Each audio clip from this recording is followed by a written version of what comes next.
seorang guru atau seorang penjaga gudang yang jujur, yang menolak korupsi gitu. Jadi mungkin pilihan cerita tema dengan cerita seperti itu yang kita angkat di sini. Kan di situ ada, tadi katanya ada Pak Buspo, Pak Deddy Zub dari dalam mensupervisi. Seperti apa Pak supervisi yang diberikan supaya film ini jadi ini? Ya, sebetulnya tidak langsung jadi mensupervisi ya. Tapi pertama-tama memang waktu awal kita cari metodenya dulu nih, metode bagaimana membuat si film ini kemudian ternyata benar loh punya punya satu peluang yang memang diminati. Nah, jadi awalnya kami coba dengan membuat sebuah lomba penulisan cerita film pendek. Nah, dari lomba penulisan cerita film pendek ini itu kan prosesnya sebetulnya sangat simpel dan singkat. Jadi kita coba publikasikan lewat Twitter, kemudian lewat media sosial lah. Dalam waktu singkat, dalam waktu yang nggak terlalu lama, 1-2 minggu, ternyata calon pesertanya mencapai hampir, kalau nggak salah 300-400 orang. Antusias ya. Nah, kemudian kita bentuk semacam panitia ya waktu itu, panitia seleksi.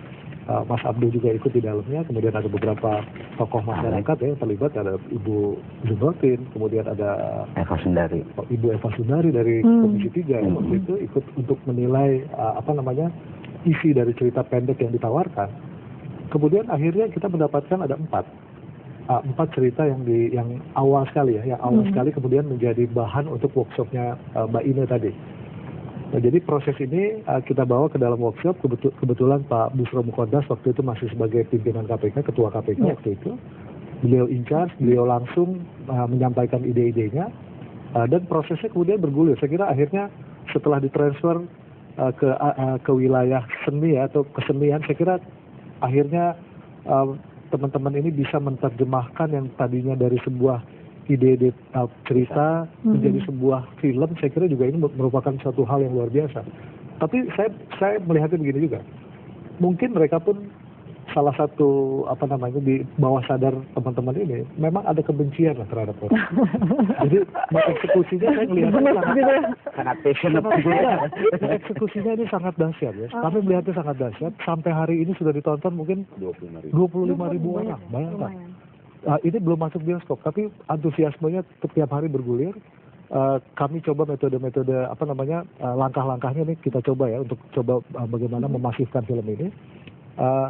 Tapi itu jadi kami tidak dalam posisi mensupervisi seperti dalam pikiran semua orang, tapi kami betul-betul hanya mendampingi, menggiring, kemudian pikiran-pikiran, kemudian ide-ide itu kemudian muncul dengan sendirinya. Bahkan keikutsertaan para sineas muda, para pemain film, itulah yang justru kita dorong, kita harapkan, dan terjadi gitu kan. Ini yang luar biasa. Dan ketika film ini sudah selesai, bagaimana kemudian komentar dari negara donor, dari USAID? Ini ada hal yang menarik ya. Justru kita akan bikin film yang berikut. Jadi dan mereka siap untuk mendanai lagi? Ya, saya kira begini, dari mulai istilahnya premier ya. Waktu premier, mereka pun terkejut.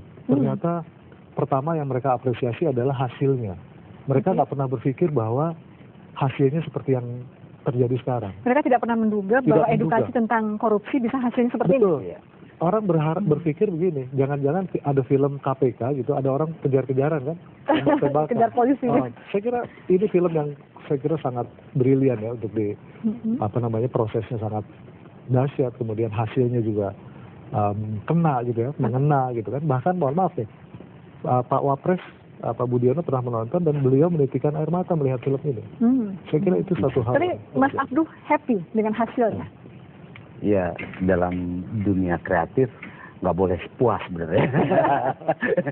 Nggak boleh puas karena secara publik responnya bagus dan kami puas. Tapi ada beberapa penemuan-penemuan baru yang saya kira bisa jadi modal untuk karya-karya berikutnya gitu. Misalnya film ini bukan tanpa kritik itu akuin ya. Karena kadang-kadang ada soal gini, film yang sekarang ini pada tahap kan sebenarnya menggedor nurani orang untuk lihat pada diri sendiri, pada kehidupannya sendiri-sendiri. Kalau selama ini mereka marah pada korupsi, jangan-jangan mereka nilai-nilai yang mereka pegang sendiri sudah sangat longgar. Artinya sudah sangat toleran. Itu satu. Kedua, yang tahap berikutnya sebenarnya yang harus segera juga dilakukan adalah bagaimana memperlihatkan akibat korupsi pada kehidupan yang lebih real. Kalau di sini lebih pada kesadaran, tapi akibatnya. Misalnya gini, korupsi jembatan. Proyek pembangunan jembatan. Pembangunan. Nah, akibatnya gimana pada publik? Karena selama ini kan kalau kita lihat kampanye pemberitaan korupsi soal nilai kan buat masyarakat kita berapa juta dolar, berapa miliar itu abstrak. Apalagi buat orang-orang yang nggak pernah lihat duit. 5 miliar itu seberapa besar sih? Tapi kalau kita perlihatkan akibatnya 5 miliar ini dikorup kemudian pada kesejahteraan orang, itu lain kan. Itu yang sebenarnya saya kira tadi langkah berikutnya kita akan coba masuk ke. Tapi saya mau tahu bagaimana sih artis itu melihat perilaku koruptif hari-hari ini, Mbak Ina? Dari suara artis. Saya rasa semua orang punya pandangan yang sama tentang korupsi ya. Saya rasa nggak cuma artis, dan saya rasa semuanya sama gitu.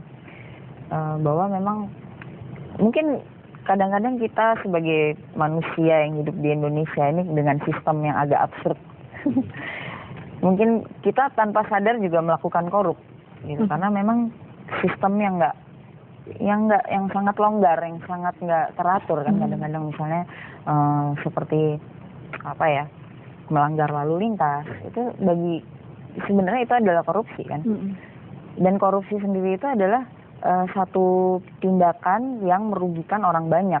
Mungkin kalau mencontek pada saat ujian kita mencontek itu bukan korupsi, karena tidak merugikan orang banyak. Tetapi kalau kita melakukan suatu kecurangan yang merugikan orang banyak itu kan korupsi.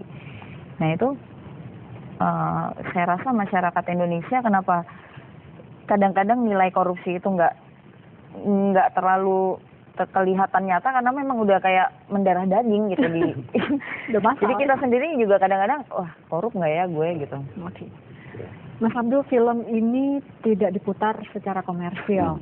Diputar hanya berdasarkan permintaan. Jadi gini, KPK Transparansi Nasional punya program roadshow di 17 kota seluruh Indonesia. Kota-kota besar. Kota-kota besar. Sekarang baru jalan ke 5 kota, tapi udah 25.000 orang. Pertama kali diluncurkan kapan? Di Jakarta sekitar Januari akhir ya Pak ya. Februari awal. Jadi memang kita memutar ada undangan kemudian ke sekolah-sekolah dan kampus-kampus, tapi membuka peluang bagi kelompok masyarakat yang ingin menyaksikan bersama-sama, dan ini terbukti permintaannya lebih banyak dari yang kita lakukan sendiri sebenarnya. Dari instansi pemerintah, dari guru, dari Mendiknas, dari macam-macam bisa mengajukan permohonan ke Transparansi Nasional atau KPK. Tadi ada di ininya. Nah, langkah selanjutnya kita akan perbanyak DVD. DVD kita akan sebar di sekolah-sekolah juga pada rilis secara komersial gitu. Nah, tahap berikutnya kita akan tayang pada TV nasional. Di TV nasional, di TVRI. Puncaknya mungkin nanti akhir hari korupsi Desember lah. Desember ya. Oke, TVRI juga mungkin salah satunya. Ya, di antara 17 kota itu apa saja Mas Abdul? Ada yang sudah jalan Jakarta, Bandung, Semarang, Makassar, Balikpapan, Jogja, Solo, yang segera akan Makassar sudah tadi, ada Medan, ada Surabaya, Malang, kemudian Kendari, Manado, sampai Kupang, saya lupa, Denpasar. Nah, kalau seandainya di luar 17 kota yang kemudian sudah dipilih dan ditentukan nama-namanya, itu ada kota lain yang masyarakatnya atau institusinya ingin menonton bersama misalnya? Bahkan misalnya Medan, sebelum kita roadshow, kita udah putar duluan karena ada permintaan dari PLN Medan untuk memutar. Ada institusi juga? Ada institusi juga, ada pesantren, ada gereja, ada vihara. Dan saya kira karena film ini mungkin tidak menggurui, juga tidak menyalahkan berbagai pihak, jadi malah jadi alat bercermin lah sebenarnya, sehingga banyak sekali permintaan. Rasio antara yang kita adakan dengan permintaan masyarakat jauh lebih banyak permintaan itu masyarakat free, gitu. Sifat. Ya, free. Semua orang boleh minta untuk nonton bersama, nobar gitu lah istilahnya. Paling mereka tanggung biaya penyelenggaraannya lah. Oke, ada 4 film di situ. Salah satunya kan Selamat Siang Risa yang ditangani oleh Mbak Ina.